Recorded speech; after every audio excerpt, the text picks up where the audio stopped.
Hey, Adrenalheads, Mark here. Just want to let you know, this is going to be a spoiler-full podcast of Cocaine Bear that came out in 2023. So if you haven't watched the movie, please stop this podcast now. If you don't want to be spoiled, go to the movie, go see it. If not, if you want to be spoiled, hang around, listen to what we said on the actual podcast, and enjoy. Where is it?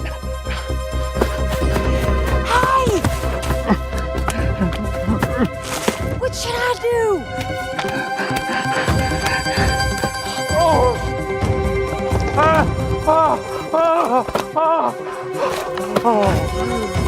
There's something wrong with it. Yeah, I told you there was. Why is it acting like this? Did you feed it cocaine? No, but you're safe. Bears can't climb trees. Of course they can. Then why are you up here?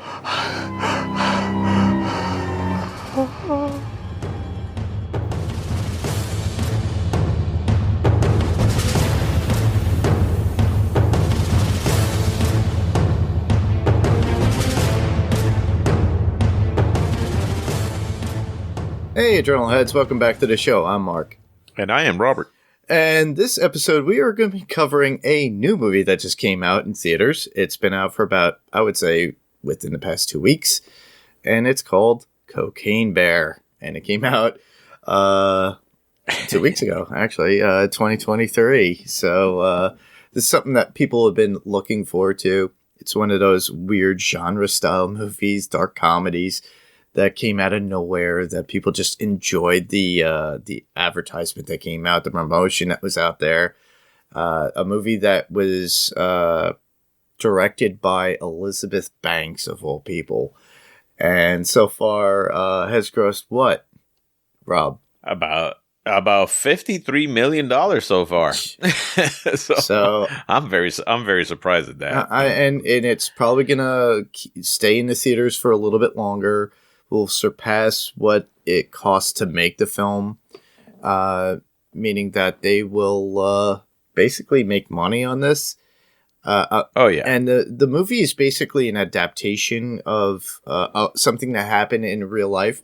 Obviously, extremely exaggerated as far as the whole story of the bear itself and what had happened and the events. So the events that happened within the film, if you didn't see the film or don't know about the story, stop now, go read about it, and then go see the movie. If not, you're just listening to us just to have fun. It's going to be fun just to talk about this because it's such a strange movie, but the events in the movie are very... There's like maybe 1/32 of reality of what happened within the it's just life. very, very, very loosely based on what really happened. Yeah. And what, like I guess the fact that it's called Cocaine Bear, that part happened. Yes. But everything in the middle of that, all the way towards the end. The story is all convoluted, and they just made it so that it's entertaining to us. They do give a little brief synopsis at the very end of the movie of what had happened in reality. And but there is a lot of other podcasters out there. Disgraceland actually did one recently about the real life incident of Cocaine Bear and the legacy of itself and the reality and the story of it. So I suggest that you can find that on Amazon Music and Amazon Podcasts. So I would suggest that. But for us, we're just going to be covering the movie, and we'll give you a little bit of information towards the end, which is unknown or interesting facts about the movie, and which is the reality of the Cocaine Bear story. But Rob and I are just going to literally talk about the film, the characters within the film, what we liked about the film, the funny moments, favorite quotes, all that good stuff. A lot of it, I always say this, with these kind of movies, you actually have to take it with a grain of salt and just have one of those laughable moments. Now, mind you, there's a lot of seriousness in this. And one thing that disturbed me And you would think the bear itself taking cocaine and the reality of what actually happened to said bear would disturb me. The one thing that disturbed me is something that we'll get into when we get into our discussion points. I was just like floored at this. And I'm like, okay, some parents are not going to be happy with this. Okay, I think I know where you're going with this. Yeah. But you know what? I found it hilarious. I found it funny, but I feel for any parent in saying, wow, I can't watch this movie in front of my little kids or have my little kid even watch this. Because little kids nowadays, they'll watch anything, even when unguided. Now, mind you, we're Generation Xers, and we used to watch shit that we weren't supposed to watch. And this is one of those things that could influence your life. But honestly, when they say in the very beginning, this is based upon true events, kids who would see it that are that young would be like, oh, I could do that. But, we'll get into it when we get into that discussion point. For now, I'll just give you guys the synopsis of the actual movie that I got online. And the synopsis is, after a 500-pound black bear consumes a significant amount of cocaine and embarks on a drug-fueled rampage, an eccentric gathering of cops, criminals, tourists, and teenagers assemble in a Georgia forest. So, very straight to the point with this particular synopsis. A little bit vague, but basically, this 500-pound bear is going on a rampage. This is a bear that decided to have a good time. He had too much of a good time. And there's a couple of moments in the movie where it goes to the outrageous silliness of the situation with humans, with the bear itself, as well as the bear itself in its own moments of glory, because there's a cool scene in there that I'll talk about that I enjoyed. With that, we're just going to move right along and talk about the people we may know within the film. We may have seen them before in other films. So first off, Rob, if you want to talk about the first one. You're talking about the people in the movie? Yeah. So, Ray Liotta, actually. Yeah. Famous, of course, for the movie Goodfellas, and an amazing body of work. And what really gets me about that is the fact that this was his last movie. This was his last appearance. Yes. On a piece of media before he passed away. So, but he plays a very interesting. He plays Sid, the actual ringleader of the cocaine. The ringleader of the whole thing, and and he always does such a great job at playing the mobster or playing the bad guy or the tough guy. Yeah, and so it was amazing to see him, which it was after he passed away. It's just sad that he did, but. It was great to see him again on screen. Yeah, it was wonderful to see him on screen. It's been a while, too, since we have seen him before on screen. As we all know, we've known him from Goodfellas, a whole bunch of other films. If you know Ray Liotta, he's synonymous with his work. We don't have to go into the rest of the movies, but obviously, I remember him. The one thing I love to remember him as is in Goodfellas. Yeah. No, I think that's his claim to fame. It is. Yeah. Yeah. And according to my sister, when we were watching a movie together years ago, it was based in the future, and he was escaping a futuristic prison. You're talking within the 90s. She pointed out to me. Oh, wow. Because she points out to me, did you notice the eyeliner? He likes to accentuate his eyes. And he does that. Does he really? Yeah. I didn't know that. Yeah, he wore eyeliner. Which, he wanted, it's something that actors do, which, if they have more appealing eyes, and he had appealing eyes. So I always remembered that when my sister Tamara and I were watching that movie. All right. Next up would be Kerry Russell, and she plays Sari, the mom. We could remember her in the TV show in the 90s called Felicity. She played Felicity. Went on for a bunch of seasons in the 90s. Very popular on the WB or CW or whatever you want to call it now. Right. She moved on with her career in various movies. One movie in particular that I remember was a Mission Impossible movie. She made a slight cameo where she wound up being an agent that Tom Cruise has to save.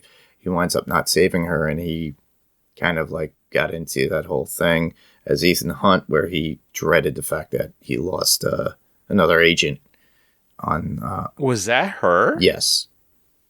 Huh, that's interesting. Okay. I'm forgetting the exact name. I didn't put it in the notes, but I remember that because I just remember going, is that Kerry Russell? And I was like, holy crap. And I looked, and there she was. Wow. Okay. Yeah, I remember her from, of course, she's been in the series The Americans. Yeah. Everybody remembers her, of course, like, from Felicity. Mm-hmm. But I also remember her. She was in Star Wars. She was in Star Wars. What was it? Episode. Was it 8? I think you're right. I think it was episode 8 and they didn't even show her face. Yeah, she was a bounty hunter or something. Yeah, and they made such a big deal about that. Like, Kerry Russell's in Star Wars. And she was always under the mask. They show her eyes. Yes. And she was a love interest for, Dameron Poe. Yep.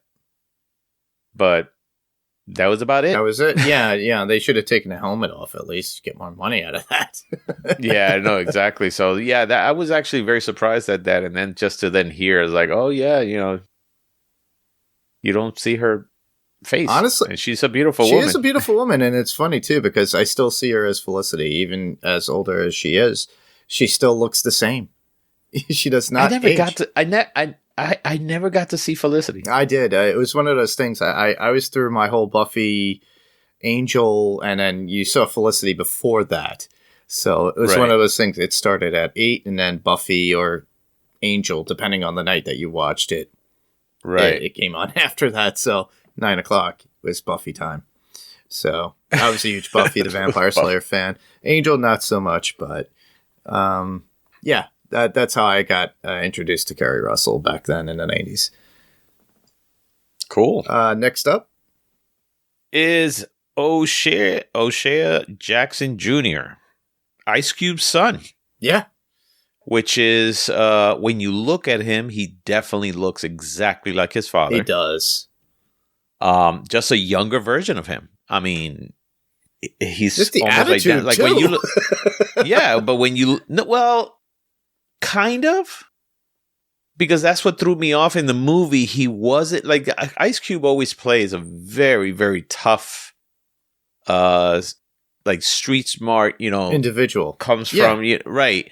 And in this one, while he did that, but he didn't portray like what his father does, I think, more angrily, I guess. But but he was great in this. I mean, I really, really loved his character. Yeah. I wasn't waiting for him to come out and start, reciting Straight Outta Compton.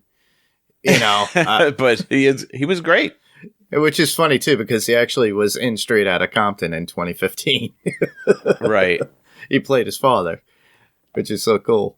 Which is nuts, right? Isn't that crazy? I was like, hey, I'm going to play my... Well, you know what? I mean, listen, Val Kilmer's son is now the one that basically voices his father in movies. Yeah. Like... most notably recently, Willow, that was on Disney+. Willow, and of course in Top Gun Maverick. Was it his voice? Yeah, that was his son. That was actually because Val Kilmer couldn't speak anymore, so they kind of his son is the one that voice to make it sound like his own father. That's pretty cool. Correct. Also, O'Shea was in Long Shot in 2019, as well as Just Mercy in 2019. So he started his career pretty much around 2015. And has slowly been getting more and more roles, which is pretty cool. He's following in his father's footsteps.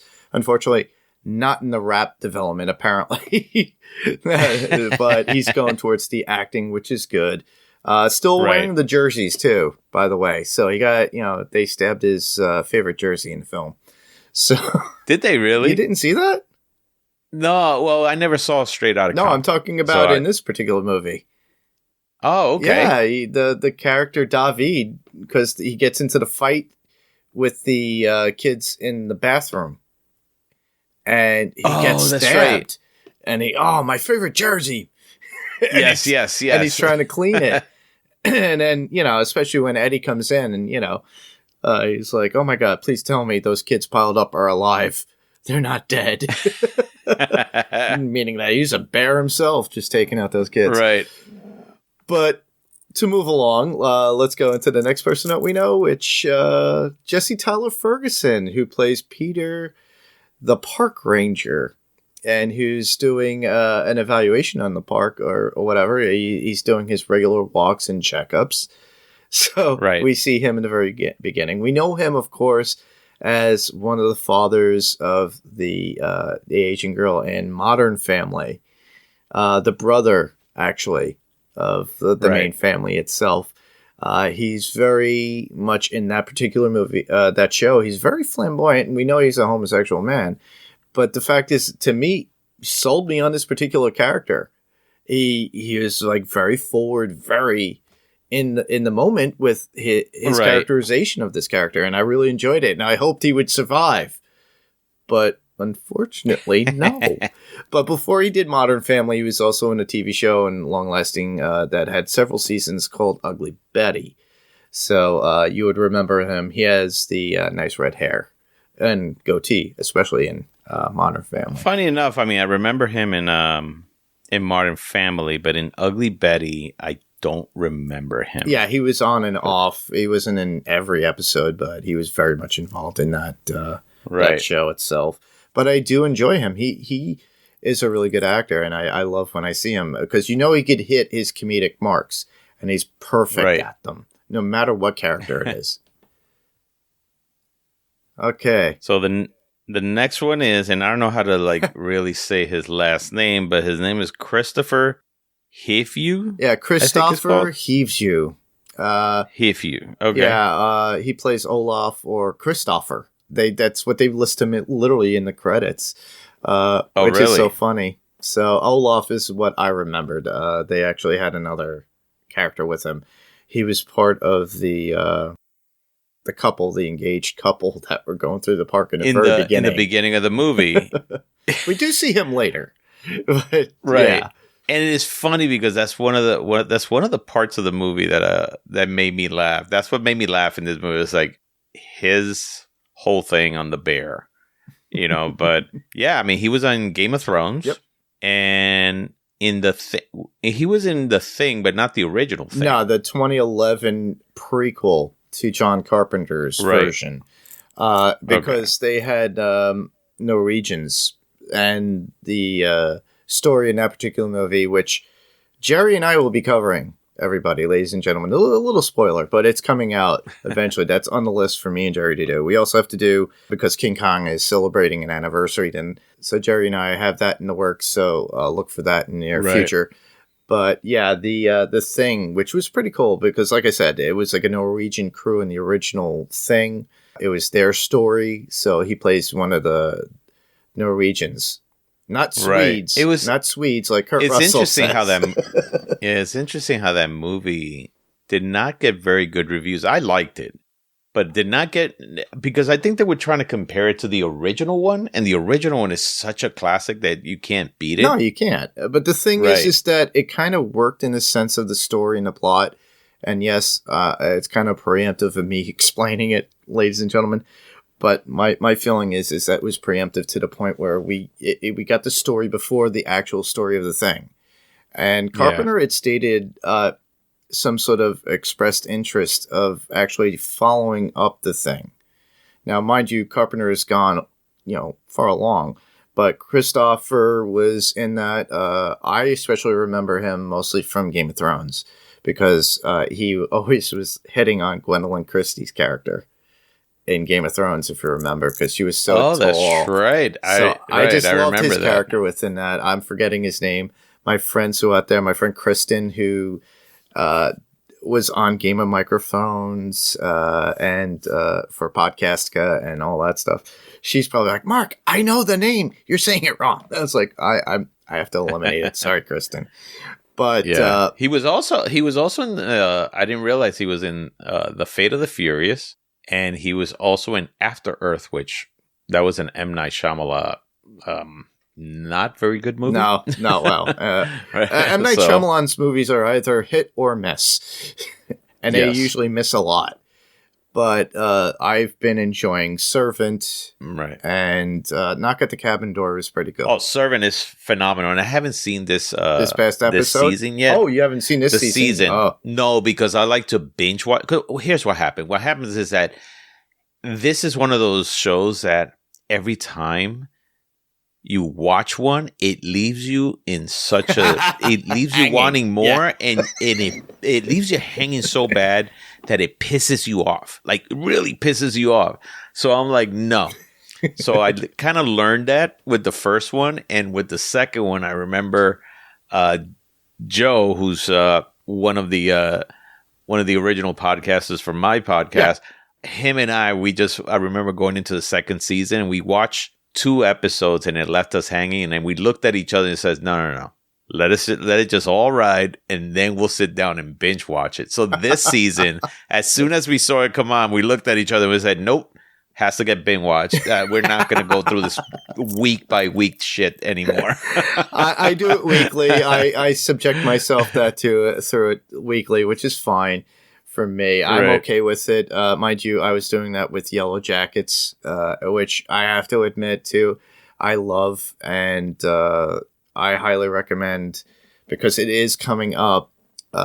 Yellow Jackets WTF is being covered on the Podcasting Network by my friends Daphne, Penny, Jason, and a bunch of others. So I suggest checking that out.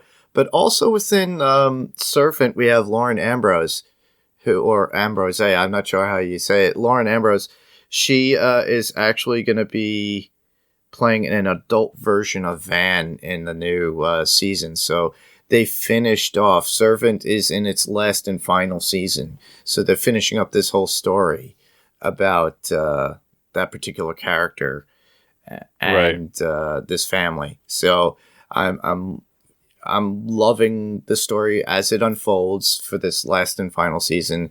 Not gonna spoil Rob on it here. No, don't spoil it, because I know. Like I said, that's gonna be like probably 2 nights of just binge watching this whole thing once it's done. Definitely can do it in 2 nights. So yeah, it's fine. I really enjoy it. Like I said, M. Night Shyamalan movies. We've actually did cover an M. Night Shyamalan movie on Panels to Pixels podcast, and Steve and I had a good time with that. That was the last one that came out. I'm forgetting. It was with James McAvoy in it, and he plays the killer that has multiple personalities. And it was supposed to be a mixture of Glass and Unbreakable. And I don't know if it was Glass or if it was something else. I'm forgetting the name of the title. But nonetheless, M. Night Shyamalan is... he has some good movies, and then he has some really bad ones. But I highly recommend Knock at the Cabin Door. If you guys have not read the book, read it. A lot of people do enjoy it. Next up would be, from this particular movie, Christian Convery. He plays Henry. He's the young kid, and we all know him. And we're all awaiting Sweet Tooth Season 2. He plays young Sweet Tooth originally. Yes. So this kid shows more of his chops in this particular movie, it seems. I would say, it's funny. I started watching Sweet Tooth, and I'm going to be very honest with you. It didn't do that much for me. Yeah. So I didn't really finish it. I should probably go back and finish it. It's an interesting story. It's based on a trade paperback. It has multiple stories that they could have. Yeah, but I would have to say that in this movie, he definitely impressed me, and he was funny. I thought he was very funny. Yeah, he was very funny. He was a good kid. The one thing I have to ask you, Rob, did you notice he had a WWE style replica belt on him? I just didn't know which one it was. I couldn't tell which one it was. Yeah, no, I couldn't tell either, but it was just it was funny how he was just walking around with this big belt. Yep. And if you listeners All over know, the let place. us know. Throw them in the comments or give us feedback when we'll let you know at the very end how to send in feedback. He was in Lucifer. He was in an episode of Lucifer. Yeah, he probably... Which yeah. is a show that I loved. And I think it finished already, but yeah, they did finish off Lucifer. Yeah. Yeah, they did finish it. I was hoping they sneak in another season in there, but they try to end it. They went to Netflix, I think, for the final season. Right. And that was another show that I think Ben had done on DC Primetime. He might have covered a little bit of it, but he was a big fan of it too. Right. So since it folded in that moniker of DC, he probably touched upon it a few times. Right. Next up. So next one is Margot Martindale. So she's actually a very seasoned actress. Yes. Yeah, I mean, she's been in the movie. What are we looking at? She's been in Secretariat, or like the movie Secretariat. Yeah. Secretariat? And then the Secretariat? Yes, Secretariat. I'm sorry, Secretariat. Not Madam Secretariat, who we know somebody that was in that show. But right. Yeah, it's Secretariat, and that was in the mid-2010s or something like that. Or right. No, but I mean, she's been in so many different movies. I mean, and she's done a lot of voice work too. That is true. So yeah, so she's been like in some Pixar movies, but she's done some pretty interesting stuff out there. I mean, she's always, I guess, played a kind of a background or a secondary character or something like that. But boisterous vocal actress too. Yeah, right. BoJack Horseman from 2014 to 2020, and then obviously she was in. I'm forgetting his name, but Sneaky Pete in 2015 to 2019. Right. So. She was originally, I mean, this is interesting. She was in the original Days of Thunder with Tom Cruise. Tom Cruise, yeah, huh. And she was in The Rocketeer. Oh wow, that's pretty cool. And then I guess Tom Cruise liked her enough where they put her in The Firm. Hey, so she also had she was a nurse in Sabrina with Harrison Ford. Huh. So yeah, she's and she's been around. I mean, if you look at her filmography, it is lengthy. Cool. And of course, in television, equally, if not more. Hey, she made a name for herself, and she's continually working. It's one of those people I like to call a working actor. And yes, they are making their money, and they're keeping themselves busy. Hey, listen, I have so much respect for people that are like that are doing it for the craft, even though they might not make the tons of, and let me tell you, they still make way more money. They make a lot of money, than all of us, that work what we do. Right. But she's a work, like, there's a lot of great actors out there that are just working actors that are, they make a decent living, but their body of work is huge. I mean, without these kind of characters, I would say, you couldn't have, like, in every production, you need those background characters or those secondary or tertiary characters. And, and they're as important, as I would say, the main person. But, those supporting actors are great. And she's great. Yes, I would say so too. Well, lastly, because we're not going to go through every actor that was in the movie, folks. So, lastly, the ones that caught my eye, people that are held in high regard, and top of the list, these are the ones that we were talking about, especially when we talked about Elizabeth Banks, who directed the film. Isaiah Whitlock falls in, Isaiah Whitlock Jr., and he plays Detective Bob. Bob, who apparently wanted a lab, and he wound up with like a little fluffy dog. And he winds up picking up this idea. He's a detective, so he picks up the case, as it were, because he's trying to follow the Sid, who is played by Ray Liotta. So Isaiah is there. I had seen him in The Wire from 2002 to 2008. I've only watched sporadically some of those shows. I should watch the whole thing from beginning to end. I should just binge it. but he's definitely, that's what I remember him from, as well as The Mist, which was a short-lived TV series. It only lasted one season, was based after a Stephen King novel, or novella, as it were, because it was a short story. Novella. Yeah, novella, if you want to call it. And they actually did have a movie that, of all things, Thomas Jane was in, that Frank Darabont had directed with, you saw a lot of the cast from The Walking Dead, Only Human, and obviously, like I said, Thomas Jane in it. But this is a show adapted to it. So he was in this. He was a prominent character in it. That's why I remembered him. So I enjoyed The Mist for what it was. I was expecting more, and every time I watched it, it's not very memorable for me. I remember them being stuck in a mall for a certain amount of point. Very different from the book itself or the novella and or novella. And I, certain characters, lasted within me in memory and within The Mist, and his was one of them. I did really enjoy his character in that. Then, he was in Cedar Rapids in 2011 as well. He does have he has more films and everything. He has got a list himself of films. Huge list of films. And do you know what his first film was? No.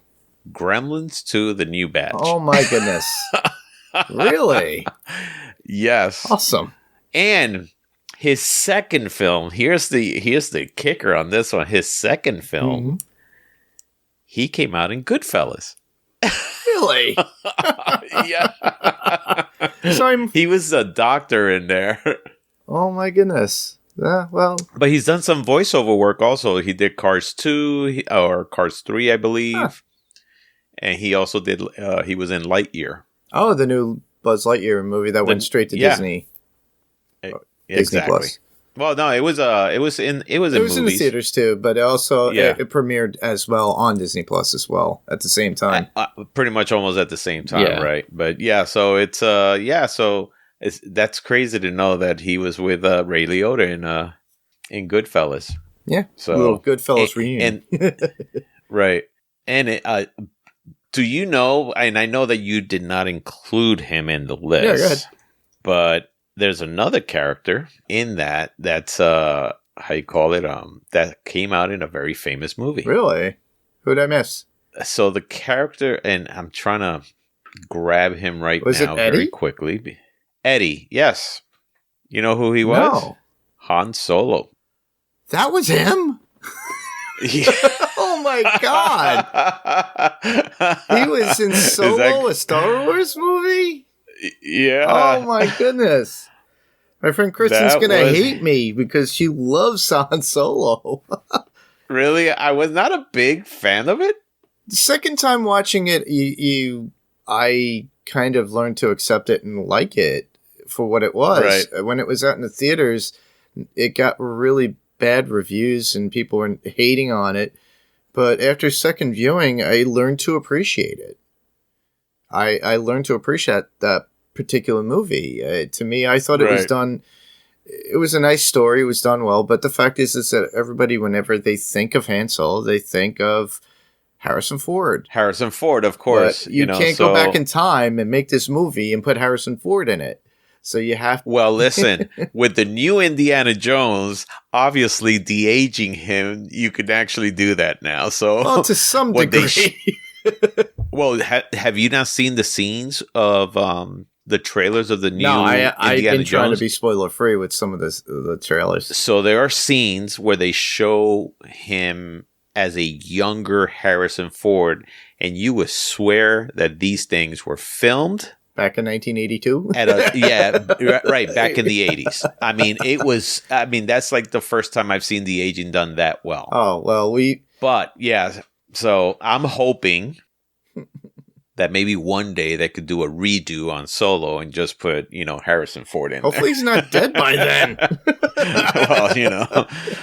Well, but, he could also, sell his voice like James Earl Jones did, so they could use him as Darth Vader from this point on. That's true. But he's also coming out in a Oppenheimer, which Christopher Nolan is doing. Oh, this particular character, you saying? Yeah, the actor. Yeah, so he's but yeah, he was Han Solo. That Oppenheimer is actually something I've been looking forward to because I just like the idea and the story of it. It's history, obviously, but right. Well, we'll see how much they get right, or no, how much they alter history. That is true. Yeah, this day and age.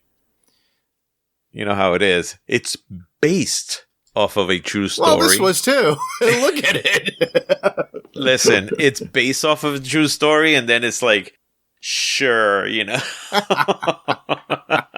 it's loosely based. Very loosely based. Like they used a loose leaf book, and everything fell out of the story, and then they just wrote in everything else.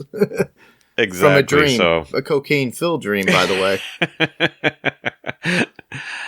Oh, man. All right. Well, with that, we're going to go into the general thoughts of this particular movie, which is Cocaine Bear. So if we kind of lost you along the way with talking about the people that are in it and talking about their vast work in life, in film. Well, you have to, because a movie this ridiculous to have such a great cast is sometimes, we've seen that before in the past, yeah. But when you see the title Cocaine Bear, you do not expect to have such great caliber people in it.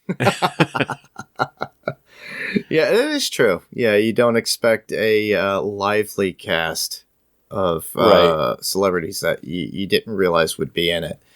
And it's like, what was it? 3 Days in the Valley was one of those particular movies back in the 90s that I loved to watch. I don't know if you remember that particular movie. No, I never got to watch that. 3 Days in the Valley? Yeah. It had so many big actors in it. I remember back in the day when it came out, and I was like, wow, Terry Hatcher's in this. Back in the day, that was a star. Well, listen, I still have a huge crush on her. Huge list. I've watched a lot of movies, but I still have a huge list of movies that I still have to watch that I feel like these are the movies that you have to watch before you die. Yeah, I think everybody has those particular movies. Yeah. But then again, there were those movies that just came and went that you never knew existed. That somebody would tell you, and you just I have to watch this movie now before it just goes away and I can't find it anymore. That is true. No, but there's just movies out there that you just didn't even realize they existed, and when you watch, you're like, "Wow, I didn't realize how good this was." So that could stem from anywhere, any age. Right, everybody's movie taste changes over time, and I like to think that somehow I've developed, I think, a better taste in movies, even though I still watch all the crappy movies out there, and I still enjoy some of them, but I can tolerate, and I do love the new finer things. One of which that I watched recently that a lot of people forget, RDJ's, Robert Downey Jr.'s one of his best film roles. I think he got the Oscar nom for it. I don't think he got the Oscar for it, but it was Chaplin. A lot of people forget that movie. Amazing. Yeah. No, that's when everybody knew that this man was a great actor, but except that he had his problems in life. Oh, and he had to do that completely sober, by the way, too, he said. All right. Well, we covered everybody, as much of the people in the movie that are portrayed in it. We didn't cover the bear. Oh, we'll talk about the bear at the very end because I got that information. It's like, where have we seen this bear before? Was a trained, that was a trained bear, and then on top of that, a lot of CG. No, of course. So, I'm just being a jokester. That's fine. But with that, we're just going to move on. Let's go into our general thoughts, our overall thoughts of the movie as a whole.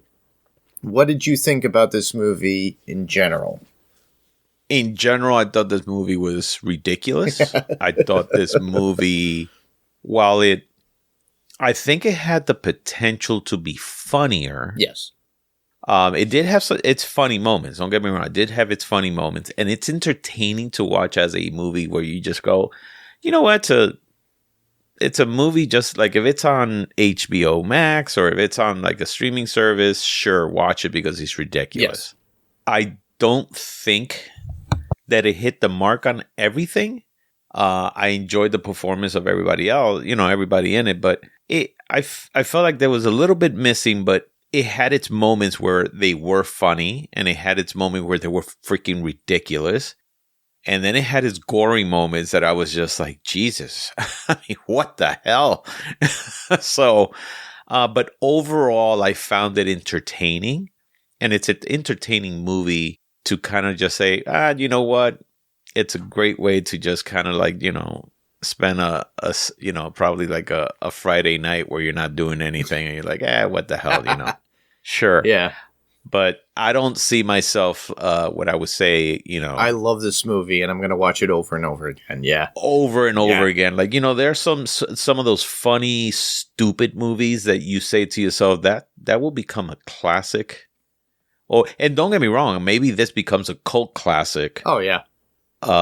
Years later, and I have a feeling it will become that. But I will have to say that, maybe if I watch it another couple of times, I could maybe see the genius in it. But I didn't see it yet. Yeah, what about you? I got it. For me, like you, it's an entertaining movie. Now, mind you, when I said I wanted to cover this and I wanted to see this particular movie, I saw it opening weekend. I saw it on a Saturday, and opening weekend on Saturday. But I saw it in the morning, so I got a matinee show. And mind you, when I tell you I got a matinee show, literally the theater is about 3 miles away from my house.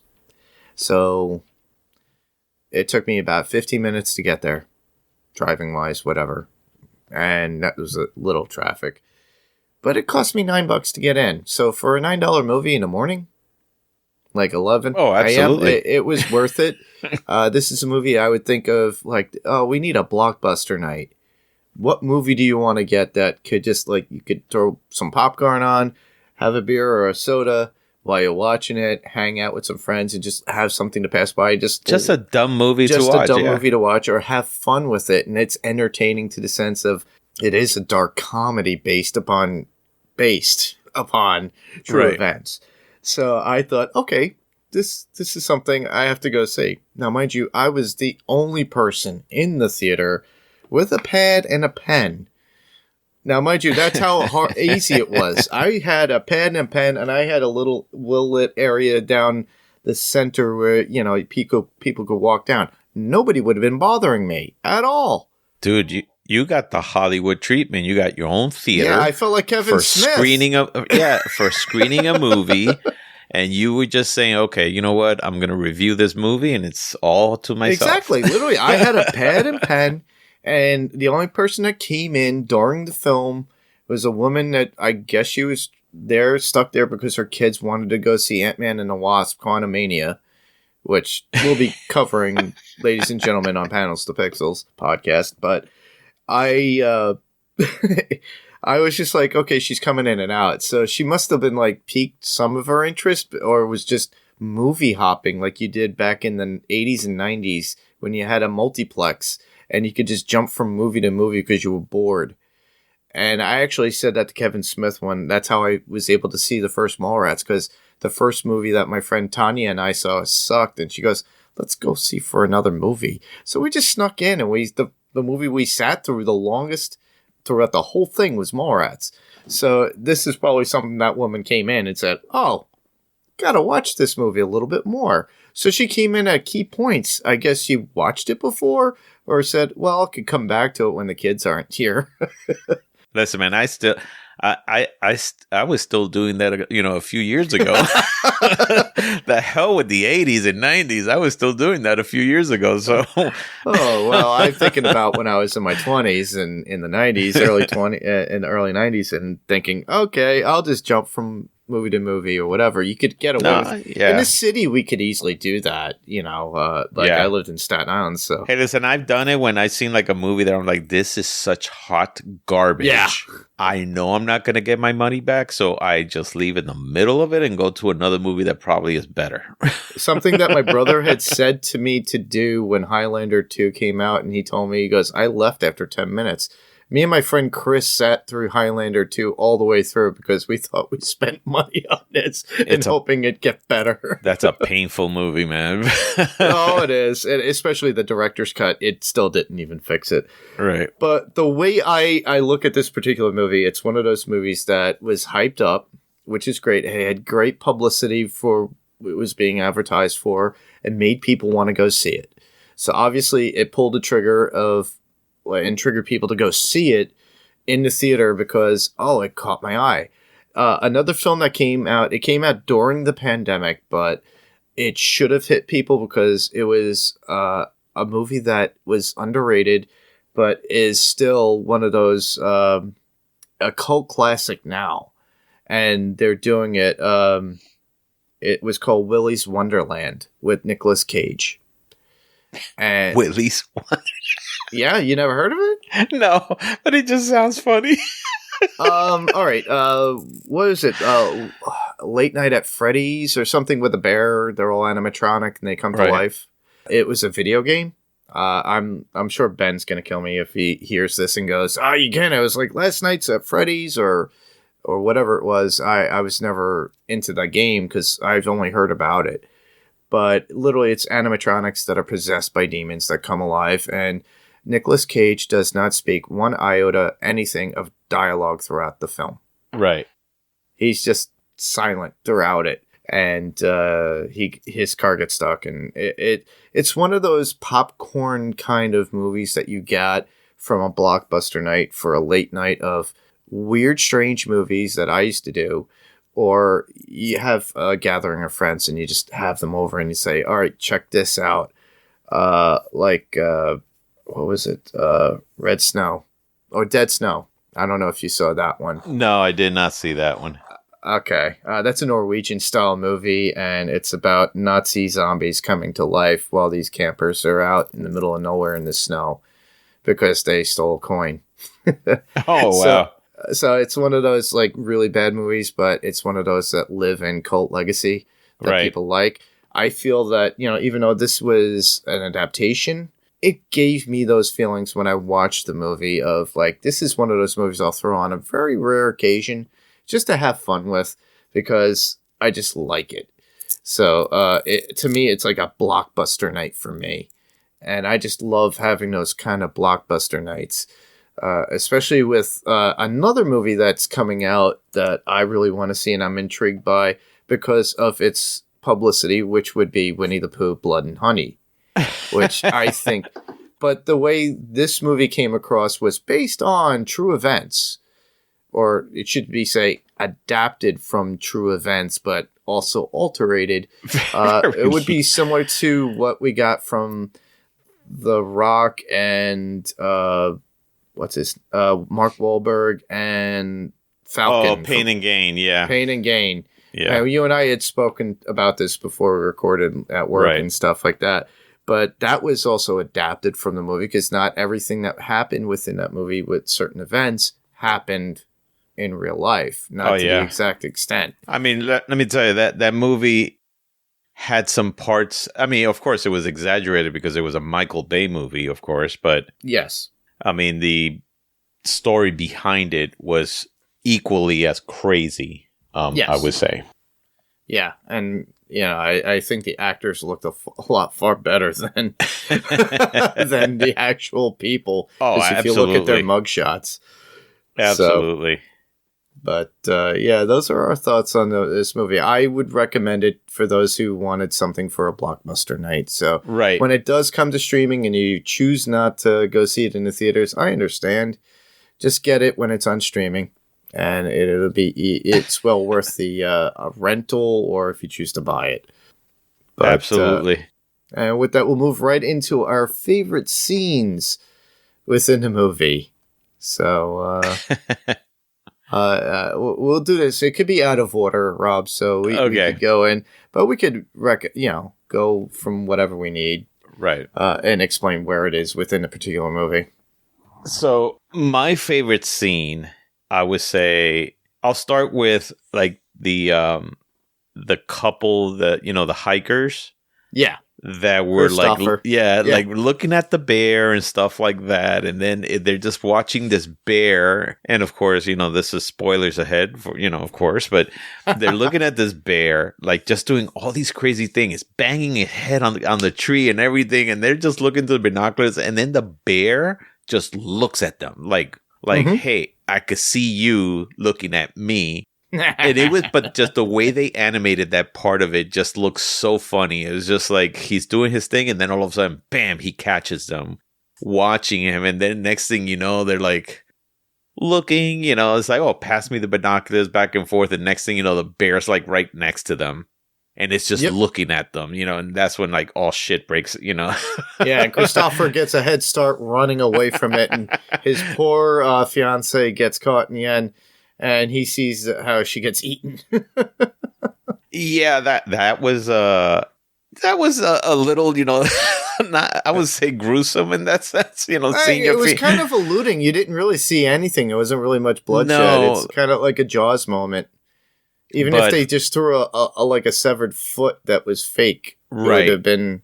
But I hear there's a part in the movie, and I'm not sure if it was that or something like that, where it got deleted because it was a little too gross, where like the bear just kind of ate the face of one of them. Oh, I heard about that too. Yeah, yeah. So it's I would have loved to seen that, and I'm hoping they actually put that in a deleted scene. So yeah. So what is yours? One of mine. Well. One of mine is when you got the ranger looking for the kids with the mother, Sari, and you had them, and they find Henry up in a tree. So he's all the way at the very top. He thought the right way, and he's up in the tree. Right. So they hear the noises. The two rangers freak out. They see the bear. They try to hide. One starts running up the tree.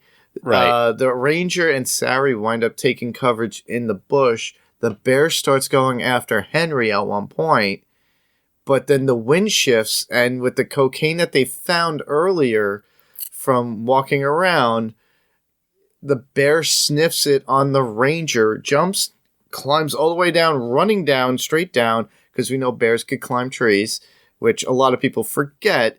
And this thing climbed all the way up and gets to the ranger, which is,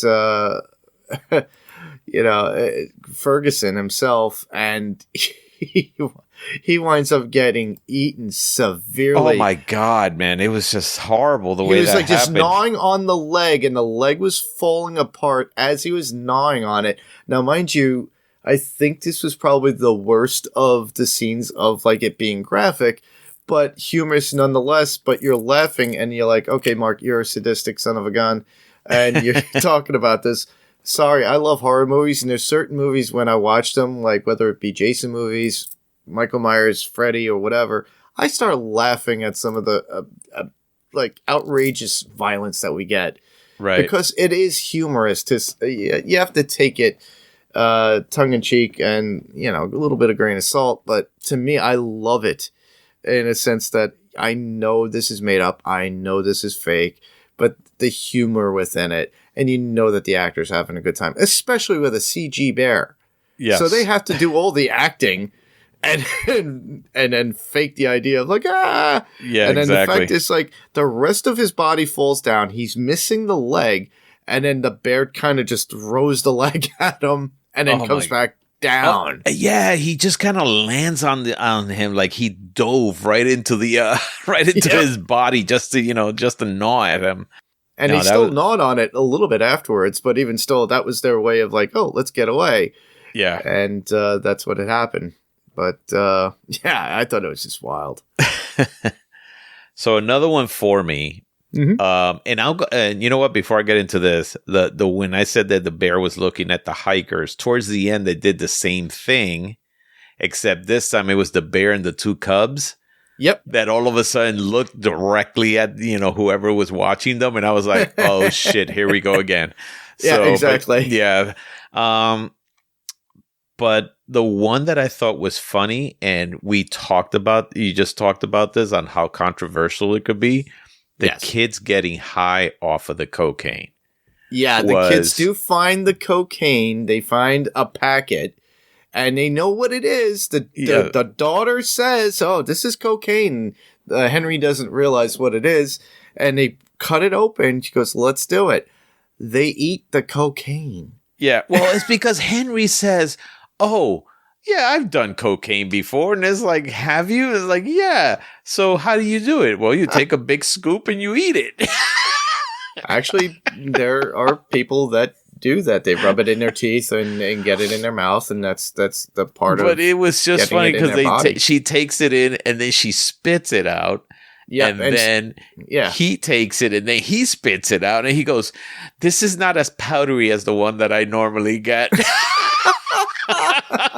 It's not sugar, is what he's saying. Now, mind you, listeners, this is the scene that I thought, wow, they went there. They went there, yeah. And I'm like, did they really go there? And they did. And I'm like, I would not let my kid, if I had a kid, watch this particular movie, because you could have a kid nowadays that are like I said earlier, we're Gen Xers, Rob and I. So we grew up and rented whatever. Oh, it's like, hold on, I'll watch Carrie, but you're 10 years old. But I'll watch Carrie. Yeah. Or the original Terminator. You watch these movies. So at that age. My mom let me watch whatever I wanted. She didn't care. It was like, oh, it's rated R. Yeah, go ahead.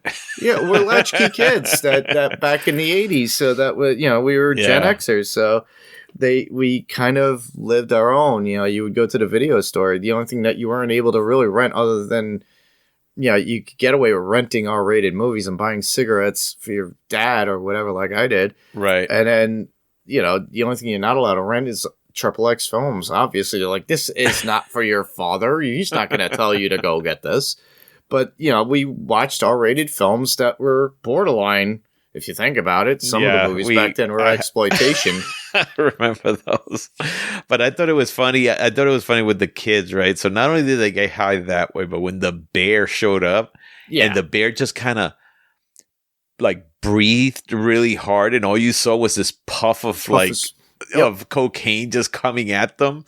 And throughout the entire movie, he's basically just high. Oh, yeah. Yeah. And then like Carrie, what was the name of the character that Sari?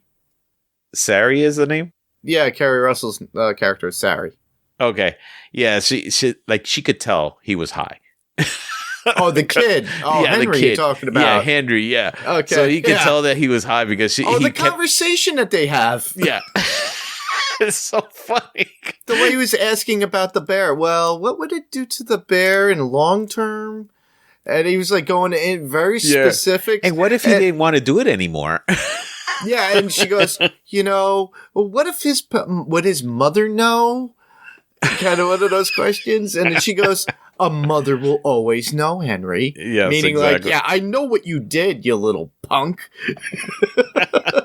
Did my daughter do it? It's like, and that's when they were looking. She could tell, like they were both probably high off of it or something.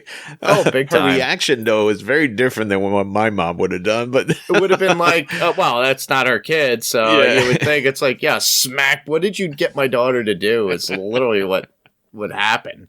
Yeah, it's like, even if it's not your kid back then, nowadays, forget it. You get slapped with child abuse and all kinds of things. Yeah.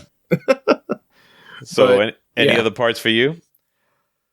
The standoff at the gazebo with David, Eddie, and the detective. Well, the detective found the duffel bag, and Stash himself is there, the blonde-haired kid that David had beat the hell out of in the bathroom. Right. He finds where he hid it, which is up. They look up in the gazebo. It's not there. But the detective is already at the top of the gazebo, and he's got his gun. So the shootout ensues. David loses 3 fingers or 2 fingers. 2 fingers. So the funny thing is so he loses the pinky and the middle finger. Yeah, he skipped fingers when he shot. And the ring finger. So the one was like, how did he shoot 2 fingers and they weren't even next to each other? Yep. Just the standoff between it, the conversation, and when the bear arrives, it's a completely different story. David sees it, explains to the detective, and it got to the point with the bear's tripping balls like crazy. Oh my God, man, that was so funny. And the bear is at that point, it's hilarious. It's like doing a little break dance on its back, wiggling around, scooching while he's eating the kilo of Coke. Yeah. He's just tripping, man. And then it's funny because then he gets up, he's trying to hug. Yes, Eddie. Yeah. And then it falls on Eddie. He's like, is he dead? He's like, nope, he's still alive. He. And it's not a he. What? It's a female. How do you know? Its vagina is on my ear.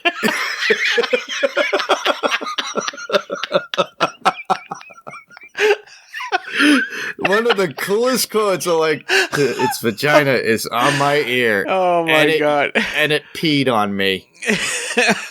Oh, I was literally laughing out loud hysterically. I was so glad God. I was alone in the theater.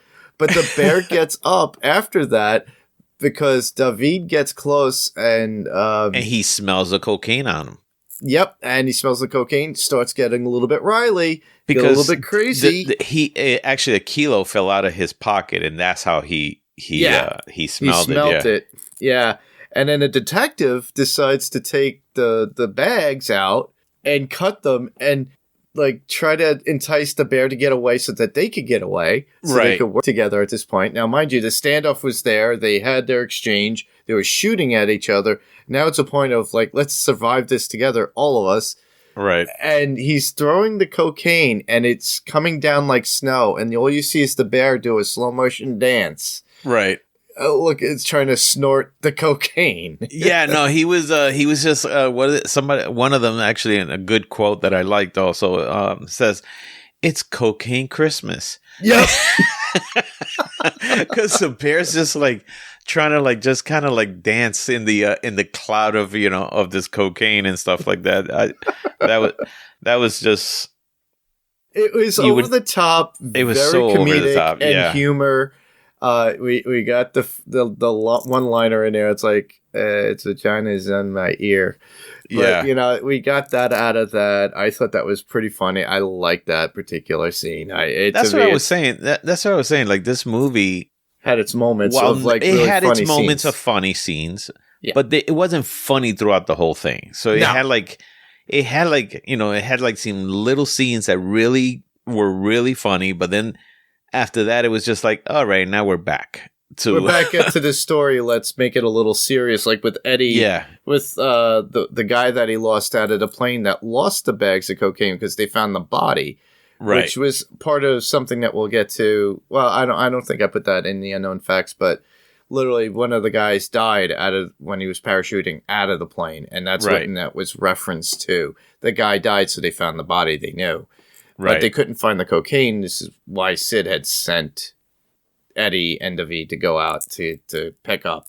And the pickup was terrible because it went all over the place. Right. But another one? Did you have another one?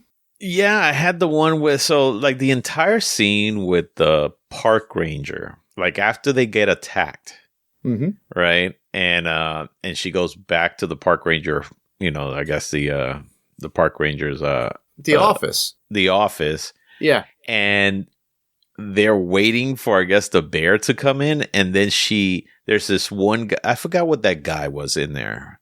Because there was a guy that was there. There were two guys in there. Mm-hmm. I don't know what they were there for. Do you remember? That she shoots one of them in the head. Oh, they were the kids. Those were the kids. That's right. So those were the kids that David had beat up. They were coming in to explain that they got the crap beat out of them by some guy. Right. And they were up to no good because the kid was there earlier too. If you remember, he was trying to steal the lollipops that were in there and some of the candies that you had to pay X amount of money for.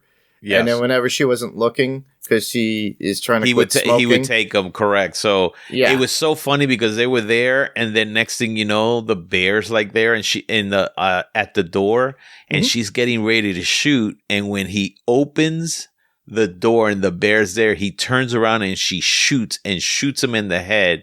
Yep. I mean, my jaw just dropped. I'm like, this woman is crazy. But then that whole scene, then with the paramedics coming, yep, to try to see what's going on, because they call the paramedics because of I guess the injuries and stuff like that.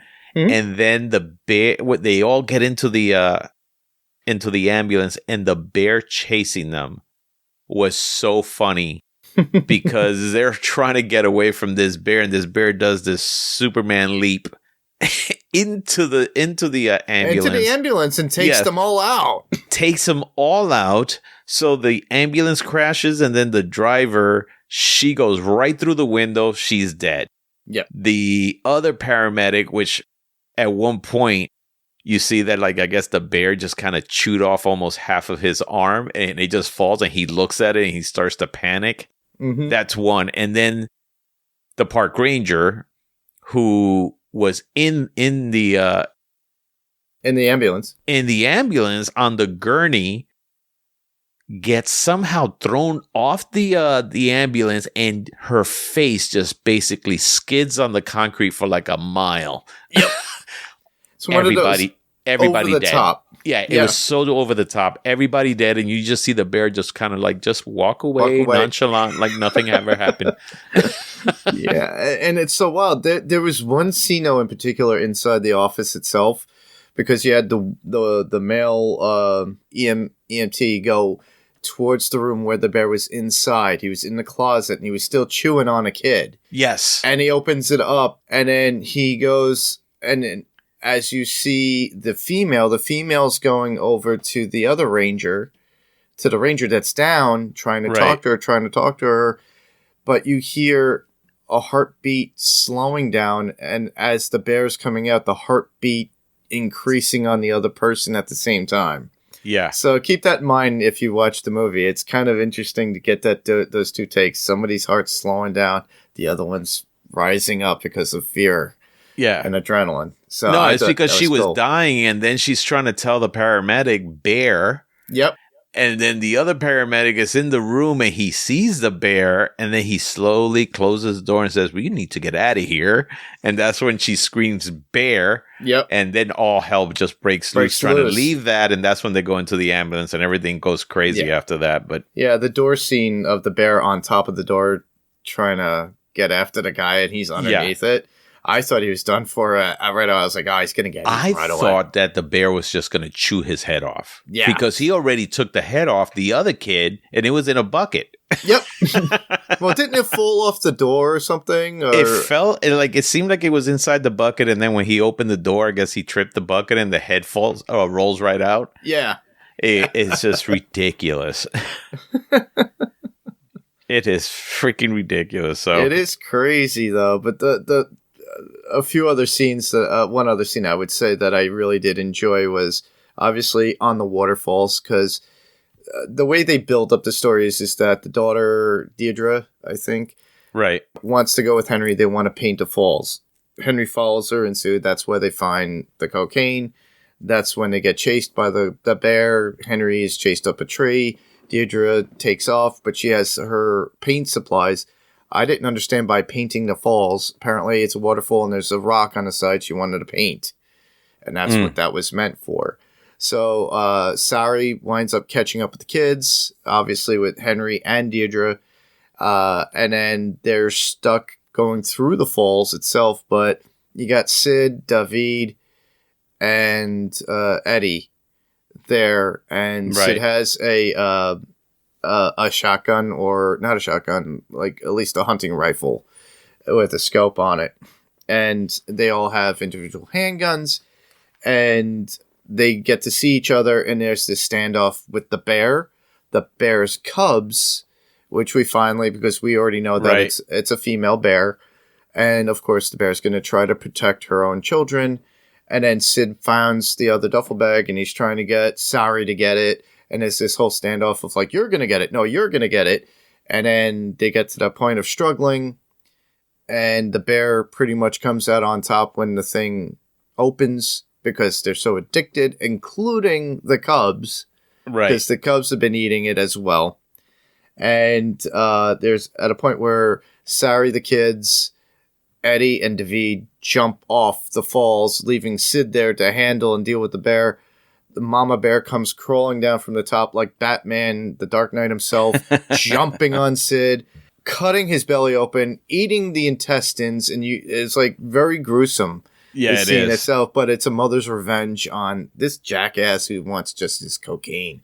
Right. But Mama doesn't want to have him take all the cocaine because she wants it with the kids. So we see the demise of Sid, which is Ray Liotta's character. So here's the one thing that it's kind of funny throughout this entire film. Mm-hmm. This film is really about neglect. Yeah. Neglected the kids. Yeah. Think about this. So Sari, Kerry Russell's character, neglects her daughter because she wants to go off with whatever doctor she's with or something like that. So, I thought she had to take a night shift. Well, because remember, the daughter goes, "Oh, you just want to be with so-and-so."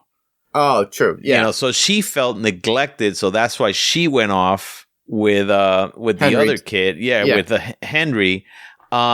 Sid neglects his Eddie, own son. His own son, Eddie. Yeah. And then I believe there's also some other stuff in, like, when you look at the movie, it's like it's all about neglect.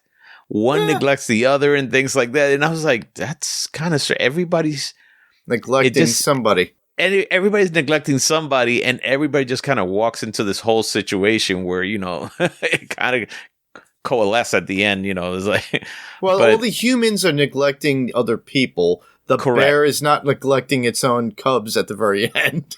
Well, if you think about it, the bear did neglect the cubs for a while because it was high on cocaine. Yeah. So, I mean, and then of course Henry also neglected by his parents because where the hell are his parents while he's going through all of this shit, So, yeah. So I thought it was funny. I mean, just a lot of neglect there. That is true.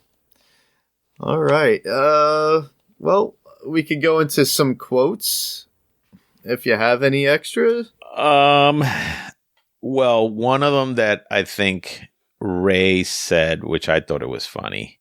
So one of them I thought that was funny is like, "You got a dusty beaver here, Ranger." Yes, that was an ongoing thing. I forgot about that. So I thought that was actually very funny. How about you? There's definitely one of them. I just love how they were asking, what was it? Sid asking Eddie and David. David and Eddie actually asking Stash, the kid's stash. He goes, "Oh, I stashed it under the gazebo, a pavilion-style structure." And I was like, I know what a gazebo is. Yeah, no. They flat out tell him, it's like, yeah, I know what a gazebo is. Like, and he had that questionable look to it, like they really didn't know what a gazebo was. Right. Yeah, I also like when the park ranger goes, "Park rangers are peace officers, which means we can shoot people."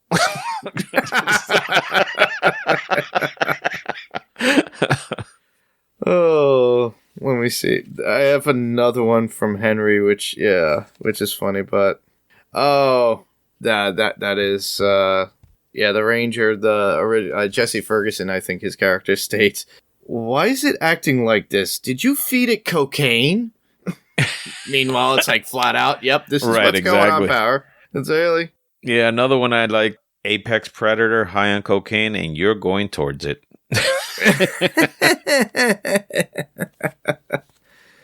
All right. Henry actually drops the mic with this. He goes, "It's a cocaine bear," meaning he just gives the title, mic drop. Of course. Yeah, absolutely. Within it. Yeah, I thought that was pretty cool that they actually, it's like, "Oh, we got it. The name of the damn movie in this." Yeah, how often do you get that? Another one that really got to me, and I was like, "Oh man, that is harsh." Sid says, "When did you all get so soft? You've got sand in your pussy?" Oh yeah! Oh wow! Yeah, that's something that I was like, "Wow, okay." They actually called the bear a devil bear. Yes, they did. Yeah, so that was another cool thing. I forgot who actually stated it. Somebody in the movie said, if it's black, fight back. If it's brown, lay down. I think that's why that's their idea of like a black bear and the regular, right? Because black bears, I guess, they say that black bears really don't really try to attack people or whatever it is, because we're not their favorite foods, but they say that potentially you could get aggressive. You could maybe try to fight back or shout or something like that, and it'll just become boisterous and loud, and they kind of cower, run away because they don't like the loud noise. But a brown bear, forget it. Yeah, well, brown bear is a scary. I mean, it is a vicious, scary animal when you see it in the wilds, and it's like when I've seen videos of it, like charging people, and I'm like, I just don't know how. Oh yeah. I would even. I had one outside my apartment complex. I literally walked away. I was out having a cigarette out by my car one night, and it was late. And I knew it was during the summer, but it was going after the garbage in the dumpster. Right. So I'm like at least a good 15 feet away from it, but I see it under the lights from the street. Walking down. But was it a black bear or a brown bear? Brown. Oh, okay. This one was brownish, not so blackish, but I could tell in the night from the light. So I was like, okay, I'm walking around my car where it can't really see me. Walk around. I toss the thing in the cigarette dump thing, and I open the door and go. I turn around to see if it's behind me. It's long gone. It's not even by the dumpster again. Right. He must have took off. I must have scared it by just nonchalantly walking. I mean, people think it's like, I could outrun a bear. Not going to happen, man. Those things are fast. So those are fast. I've seen one climb up a tree. They're excellent climbers. Yeah, they are. And they do it fast, too. It's not like they do it fast. So, another quote that I liked, and this is part of a scene because Sid left Eddie's, son in St. Louis by himself. And there's that scene where, somebody says, oh, I left a dog in the car. And Sid goes, you left a dog in the car? And Eddie looks at him and is like, you left my son in St. Louis, your grandson. So I thought that was funny. It was like, gee, priorities, dude. Yeah. Well, let's go into some notes after this, because there wasn't really that many that we could quote from it, but I think we got them all out. Yeah. All right. So the cool thing that I noticed within the movie, and this is pure 80s, and we're going to go into some 80s talk too. This is Drugs with Nancy Reagan commercial where you had Pee Wee Herman and other people coming in. It's like it was during that time in 1985 when everybody was against drugs, and we get this classic commercial in there. So it's a staple of 1980s right there. You know what's sad about that is that I remember those commercials. Yeah, all those PSAs were always in our face as a kid. As soon as I saw it, I went, oh, I remember those. God, I am old. Yeah, exactly right. We all remember those, and it's just like kind of like the after school special about marijuana. Oh, and all that stuff.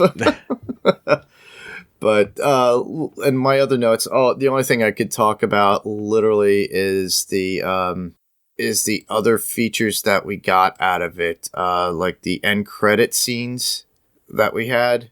Right. So Stash is picked up by a bunch of people. It was like towards the end. So Stash is picked up, the kid with the very blonde hair, still alive, winds up getting picked up hitchhiking by a guy in a pickup, and there's a bunch of sheep in the back, but he also has one of the little packets of cocaine, or if not the duffel bag, I forget which, and he remembers, and he just kind of like hides it away from the sheep because he realized if they eat this they're gonna go crazy. So it's like a sheep attack possibly.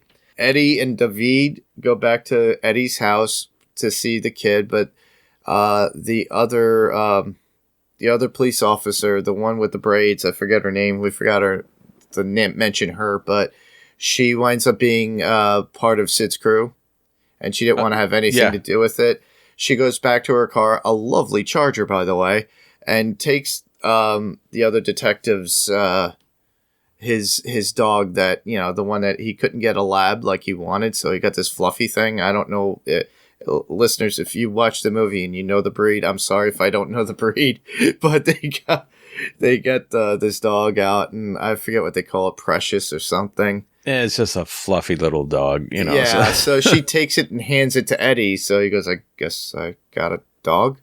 We have a dog.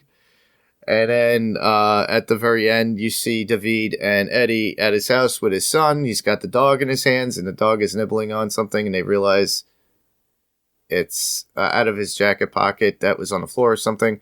It was David's fingers. And he goes, well, they're not going to reattach those now. They weren't going to be able to reattach those. Yeah, no, like I said, ridiculous movie. It is. But ridiculous in the sense that it gave us some cool things from the 80s that we loved. And obviously, certain scenes, like when Sid is meeting up with Eddie in the bowling alley, or was it David? I forget which. But Right. They're in the bowling alley. It's at a time when you had a bowling alley / arcade / pizza joint all together. I remember those from the 80s and the 90s. They're still around. They are still around, but this was so neon. Yes. And No, they were they're still around like that. It's just that back in the 80s, I think you could talk about anything and it didn't matter or something, because they were so open about it, just, you know, talking in front of, like, almost next to people or something like that. And they were smoking in the bowling alley. Oh, well, yeah. Those days I remember. Yeah. And I was just like, what the? Oh, I'm sure people are liking it. But the fact is that you got that 80s feel with everything around you, the dress, how they dressed with their T-shirts, their clothes. Right. The cars, definitely, they're dated. But definitely that was an outstanding point that they love doing within production of films that I love, music. So we got a lot of 80s music in this, and there's been like there's at least 4 that we kind of picked out that we remembered when we saw the movie. Yeah, it's funny because you remembered more of the music than I did. Like, I remember the one I remember the most was the end credit. Yeah. You know, which was White Lines by Pusha T. Right, exactly. So that came on and I was like, yep, that's exactly what this is about. You know, so but the intro song to Wet Hot American Summer, I forget the name of the song. So if listeners, you'll know what song I'm talking about. If you saw Wet Hot American Summer on Netflix, and that original movie that had Elizabeth Banks in it, by the way. So nod back. So right. That maybe she loved the idea of having something 80s because she was in that movie, and then, you know, with Paul Rudd and yeah, that's right. She was in that movie. Chris right. Maloney and everybody was in that, you know. But that song was like the one song that intros the Wet Hot American Summer. So right. If you remember that, send that in as feedback if you want to be great, especially when we get to hear your thoughts. But Jane by Jefferson Starship, which is, I think that's the song itself that was from Wet Hot American Summer, now that I wrote that down. Okay. I think I answered my own question. But Warrior by Scandal, Patti Smythe. So yeah, it had some great music in there that I remember when I used to, you know, of course, be in the 80s and stuff like that. Yeah. It definitely gave it that feel that, yeah, this is definitely set in the 80s, because most of this movie is just set in a... It's specifically in 1985. Right. It's in a park. So it's very hard to kind of tell almost, unless you look at the clothing. Mm-hmm. But it's kind of hard to tell that it's the 80s unless you hear the music. Exactly. Right. The last song that we see, that we hear actually, is in when David and Eddie are on their way to go look for the drugs, and they're having a conversation because the original guy that died, Eddie still can't get over it.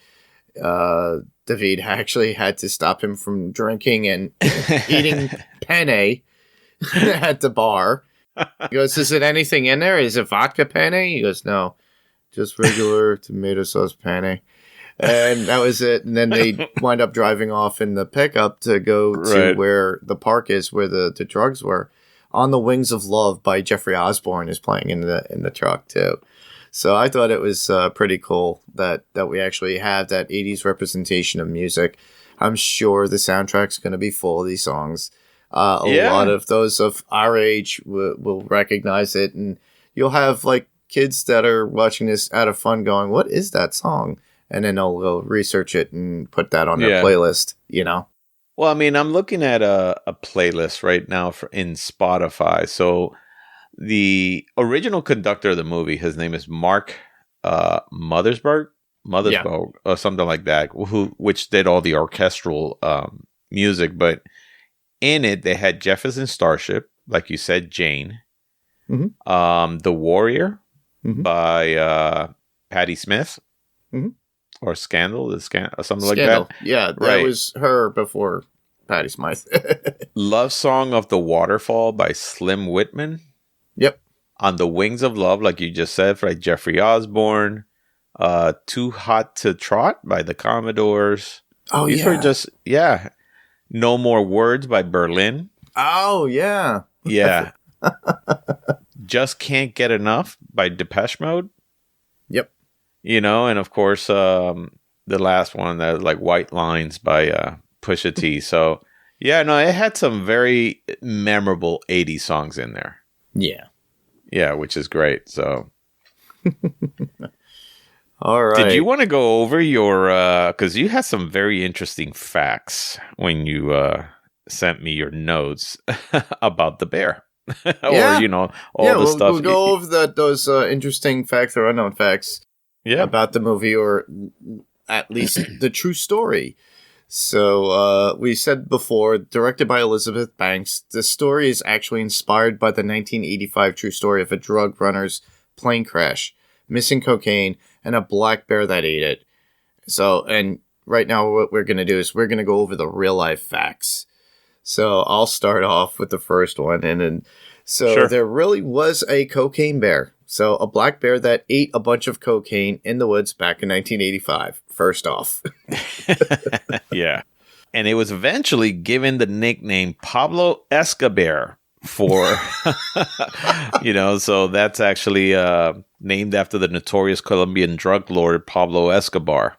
Yep. However, unlike the massive 500-pound apex predator bear in the movie, the real-life one was a bit smaller, weighing in just 175.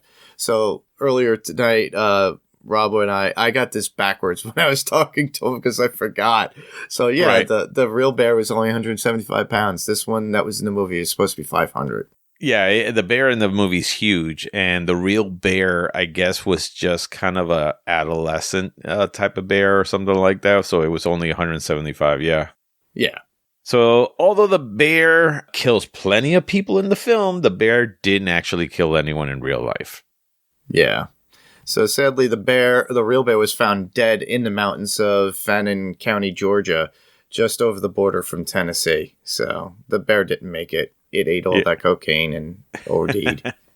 Yeah. So apparently the bear had been dead for about 3 months before it was found. Yep. That's sad. That's a sad thing. Yeah. I would not want to see that. I don't wish ill fate to animals. I'm not a PETA advocate I'm one of those people that's like love animals, love. But honestly, I don't want to see a bear, especially that. Come on. That, to me, that was littering to the point where you killed an animal life. Littering with a lot of cocaine, obviously. Right. All right. So, and its body was found next to a duffel bag that had previously been filled with a bunch of cocaine. 70 pounds worth, to be exact. About $2 million. Yeah, it's about $2 million in its stomach, is from what I heard that they found. But what I find funny, too, is in the movie, the duffel bags were all pink. They were all that neon pink color bags. Right. Did you notice that? Yes. Just to show if it was 80s. Yeah. But it was a good way for them to find it, too, because... Yeah. Right. So according to Gary Gardner, an agent with the Georgia Bureau of Investigations at the time, the bear got to it before we could, and he tore the duffel bag open, got some cocaine, and he OD'd on the whole thing. Well, he went out happy, hopefully. Authorities also believe that others, that is, more animals, probably ate some of the cocaine as well. So, squirrels, chipmunks, skunks, high on cocaine. That sounds to me like a sequel in the making. That sounds to me like a tripped out Disney movie if they animated it. So after an autopsy, it was revealed that although the bears had a stomach full of cocaine, just about 4 grams of the cocaine actually found in the was in the blood. So he was a lightweight, is what we're saying. Well, I mean, it's just, he ate so much of it that I think, apparently, I guess he ate like everything in a hurry, because the first kilo or whatever that he ate is what really killed him. The rest was just, scuffed down so fast that, didn't make it into the bloodstream. It was just there. Yeah. It was just there, yeah. Okay, but that was enough to cause all kinds of deadly problems like cerebral hemorrhage, respiratory failure, heart failure, stroke, hypothermia, and renal failure, among other symptoms. Yeah, so this bear got it he got hit really hard. Hopefully he went fast. And some, I don't know, I'd never done cocaine, but, all this sounds like this bear suffered very quickly, and, that it kind of sucks. It probably didn't know what the hell was happening to him, So the bear's body was eventually stuffed, and it was actually on display in Lexington, Kentucky now. Or it's actually displayed now in Lexington, Kentucky. Yeah, there's a picture of it, too. If you look online, you'll see this bear. It's got a hat on it, like a cowboy hat. So allegedly, the stuffed bear was even owned by country singer Waylon Jennings at one point. The guy who wrote the Dukes of Hazzard theme song. Yeah. It's funny, but the stuffed bear has its own interesting story on how it got sold and it got acquired and all these things back and forth. So it was crazy. The drug smuggler in the film was actually named Andrew C. Thornton II, and according to the filmmakers, he was an Army paratrooper turned racehorse trainer, turned narcotics cop, turned DEA agent, turned lawyer, turned cocaine smuggler. Interesting life. Yeah. Or he knew how to do that. Yeah. Because of his previous past. Although Thornton is portrayed as acting alone in the film, which is the guy that we see in the very beginning with the airplane and him tossing out. Right. In real life, he had been accompanied by a man named Bill Leonard, a former karate instructor. Mm. And according to Leonard, he and Thornton flew a Cessna 404 airplane to Colombia on September 9th, 1985. Yeah, and then there's more information regarding all this. Like I stated before, if you go to Amazon Music and listen to Disgraceland, he has a whole history of this, and I highly recommend it. If I put everything here, we'd be here for at least another hour talking about as a matter of fact, happened. The one thing I found interesting, because I did a little research on this myself too, do you know Woody Harrelson's father was somehow involved with this whole thing too? No, I did not know that. Yeah, so there's the chain of events, somehow Woody Harrelson's father is in it, and it somehow stems from him being hired to kill somebody or something, and then, he was put in jail, and then because of he was dying of cancer or something like that, they let him out early so he could die in a hospital, I think, or something like it. It's very interesting. Like, this is when you look at the story deeply look into the story, it's crazy the stuff that happened with this. Yeah. Well, like I said, there's more information out there if you want to go look for it yourself or go listen to Disgraceland. There's a ton of other people covering this content. They're probably putting in more of the facts that are in there based upon the movie. Yeah, there's a lot of stuff out there right now about that. Yeah, so I highly recommend that you guys, if you're really interested in the true story, go out there. I know after the movie's been out of the theaters, there's going to be all this interest for these documentaries and stuff like that to come out on it. So you could find them online, I'm pretty sure. So there was a few tons of cocaine that were found underwater, something like that. And then people were like, "All right, now we could have cocaine shark." Oh my goodness. And I guarantee you that there's a company out there going, the people who did like probably Sharknado are like, oh yeah, that's our next story. There's a gimmick to be played onto it in a sequel. There's always that case. I would not be surprised if within the next year you see something like that. It would be directly to Sci-Fi, if anything. The Sci-Fi Channel is notorious for having stuff like that. That's where Sharknado came from. Yeah. And Lavalantula and all that stuff, which are pretty... Hey, you got Steve Guttenberg come back for Lavalantula. Listen, I always... And Ralph Garman. I always find it insane on how the fact that these people could get money for these movies, but yet the movies we really want, those are the ones that are held in like development hell. Yeah, I know. Oh, all right. Well, technically that's our coverage for Cocaine Bear. It was a little fun to talk about and enjoy. I hope you guys enjoyed it. We enjoyed doing it. So, like I said before earlier, if you haven't seen a movie, you're just listening to us to get an idea of what you get to see in the theater, or even if you just get it on streaming. Check it out if you really do enjoy what we had to talk about, and look out for those specific scenes that we liked. If you have any thoughts or anything like that, or feedback, please send them our way. But I won't talk about that until the very end. So where can listeners hear you, Rob? Well, as always, you guys can listen to me on Fantasy Picks Movie Edition, where I cover movies that were overhyped and didn't make it in the box office or critically. So we always try to play filmmaker and make it better. We also do our fantasy picks or our top 5 fantasy draft, which is always a lot of fun. And now we're going to be including a Star Wars section that we're going to be doing with Zach. Pretty much covering the state of the Star Wars franchise. Yeah, that'll be cool. I want to. Looking forward to hearing and seeing what's going on with that. Oh, there's a lot. Trust me. It's all the time we're hearing stuff, so. And as always, you guys can hear me on Panels to Pixels podcast. By the time you hear this, Peacemaker had already been out. Our season 1 coverage, where Rob, Steve, and myself covered season 1 of Peacemaker. And the reason why we just did it as a whole season is because we kind of missed out. We kind of mentioned it in the podcast of when we kind of dropped the ball. Steve and I were doing, I think at the same time, we were doing like 3 different podcasts, or podcasting on 3 different subjects at that point. I was doing this as well.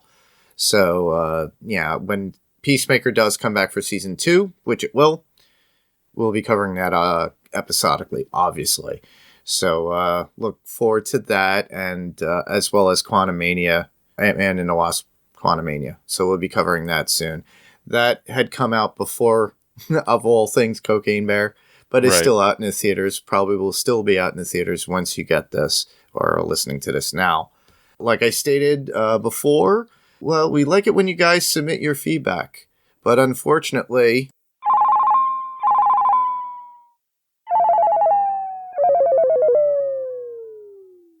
our feedback phone has, that's our feedback phone, has not been ringing. So if you guys can please submit your feedback, that would be great. All you have to do is go to our Facebook page, and that would be facebook.com//AdrenalineCinemaPodcast.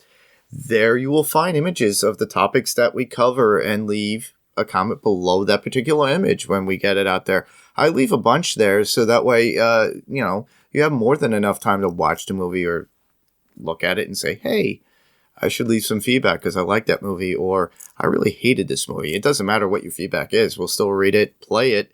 And when I say play, you could easily just record yourself, record your thoughts and a voice message on your phone, and then send that as an attachment on an email, or just send a regular texted email. All you have to do is send that to AdrenalineCinemaPodcast@gmail.com.